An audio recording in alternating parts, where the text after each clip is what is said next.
இன்னைக்கு வந்து இந்தி திணிப்பு அடப்போங்கடா. இந்தி திணிப்பு திமுக தலைவரை கேட்குறாங்க. இந்தினா இப்ப திணிப்புனா இப்ப வருது. மோடியா திணிச்சாரு, அமித்ஷாவா, பிஜேபி இப்பவா? இப்ப இருக்குது இந்தி ஆல்ரெடி இருக்குது. திமுக தலைவரை கேட்கிறாங்க. தயநிதி மாறன் கட்சி உறுப்பினர் கிடையாது. ஏன்னா திமுக தலைவர் கலைஞர் பிரசன்ஸ் ஆஃப் மைண்ட், எதை கேட்டாலும் உடனே பதில் சொல்றாரு. அவரை கேட்கிறாங்க பத்திரிகையாளர். தயநிதி மாறன் கட்சியுடைய உறுப்பினர் கிடையாது, கட்சி எந்த பதிவுல கிடையாது. அவர் எம்பி ஆயிட்டார், மினிஸ்டர் ஆயிட்டார். எப்படி ஆனார்னா அவர் இந்தி எழுதுவாரு படிப்பாருன்ட்டார் உடனே. ஏன்னா பிரசன்ஸ் ஆஃப் மைண்ட் உடனே சொல்லிட்டாரு. அப்ப தயநிதி மாறன் படிக்கும் போது இந்தி இருக்குது தமிழ்நாட்டில். எங்க இருக்குதுன்னா தனியார் பள்ளிக்கூடத்தில் இந்தி இருக்குது. தனியார் பள்ளிக்கூடம் பார்த்தீங்கன்னா இந்தி இருக்குது. இன்னைக்கு இந்தி எதிர்ப்பு, இந்தி திருப்பி போராட்டம் பண்ற எல்லா தலைவருடைய குழந்தைங்க, பேரன், பேத்தி, மகள் எங்க படிக்கிறாங்கன்னா தனியார் பள்ளிக்கூடத்தில். அந்த அப்ளிகேஷன்ல கேட்கறாங்க செகண்ட் லாங்குவேஜ் என்னன்றான். இந்தியா, சமஸ்கிருதமா, பிரெஞ்சுன்றா, எல்லாம் இந்தின்னு டிக் பண்ணிட்டு வரான்.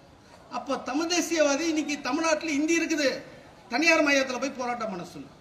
இந்தி திணிக்காத, இந்தி எதிர்க்க சொல்லு பார்ப்போம். பண்ண முடியாது. ஏன்னா தனியார் மைய பள்ளிக்கூடவே எல்லாம் அவங்களுக்கு தான். இன்னைக்கு திமுக அரசு, அண்ணா திமுக அரசு தான் இன்னைக்கு பள்ளிக்கூடம், இந்த எஜுகேஷன் இன்ஸ்டியூட்டே அவங்க தான் வச்சுன்னு இருக்கிறாங்க. கல்வி கூடாரமே அவங்க கையில தான் இருக்குது. இன்னைக்கு அவங்கள தாண்டி யாருக்கிட்ட கிடையாது. அப்ப எங்க படிக்க கூடாதுன்னு பாத்தீங்கன்னா இந்தி திணிக்க எங்க கூடாதுன்னா அரசாங்க பள்ளிக்கூடங்கிறது பத்தியா, இங்க இந்தி திணிக்க கூடாது, இந்தி வரக்கூடாது. அப்ப அரசாங்க பள்ளிக்கூடத்துல யார் படிக்கிறா? ஏழை குழந்தைங்க தான் படிக்கக்கூடாது. ஏழை குழந்தைங்க தான் அரசாங்க பள்ளிக்கூடத்துல படிக்குது. அப்ப இங்க மட்டும் தான் எதிர்க்கிறாங்க. அப்ப இந்த அரசாங்க பள்ளிக்கூடத்துல எங்காவது இவங்க போராட்டம் பண்ற, அது சுபவியா இருக்கட்டும், வீரமணியா இருக்கட்டும், சீமானா இருக்கட்டும், அவங்க உறவுக்காரர் அந்த குழந்தை இங்க அரசாங்க பள்ளிக்கூடத்துல படிக்குதான்னா படிக்கிறது கிடையாது. எல்லாம் தனியார் பள்ளிக்கூடம். அப்ப அரசாங்க பள்ளிக்கூடத்தில் ஏழை குழந்தைங்க ஒரு மொழியை கத்துக்கூடாது, அவ்வளவுதான். அவங்க நோக்கம், ஆர்எஸ்எஸ் நோக்கம் உண்மைதான். இந்தி மூலியமா சமஸ்கிருதம் வரும், சமஸ்கிருதம் மூலியமா அவனுடைய தத்துவம் கொள்கை வருது, உண்மைதான். அதுக்கு வேண்டிய ஆட்சி உங்ககிட்ட இருக்குது, அதிகாரம் இருக்குது. அதுக்கு வேண்டிய இந்த தரமான ஒரு கல்வி கொடு. நீ தரமான, இன்னைக்கு எவ்வளவு பட்டதாரியில பாக்குறேன் நான்.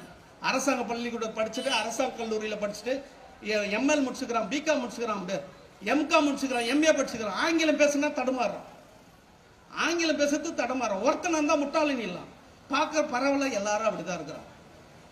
அப்போ ஒரு ஃபர்ஸ்ட் ஸ்டாண்டர்ட்லயே ஆங்கில ஒரு லாங்குவேஜ் இருக்குது, இங்கிலீஷ்ன்ற லாங்குவேஜ் இது. அதை எழுதி பாஸ் பண்றோம். 10ஆம் கிளாஸ் ஆனுவல் எக்ஸாம் அதுலயும் பாஸ் பண்றோம். +2 டிகிரி படிக்கிறோம். ஆனா ஆங்கிலம் பேசினா தடுமாற்றம் வருது.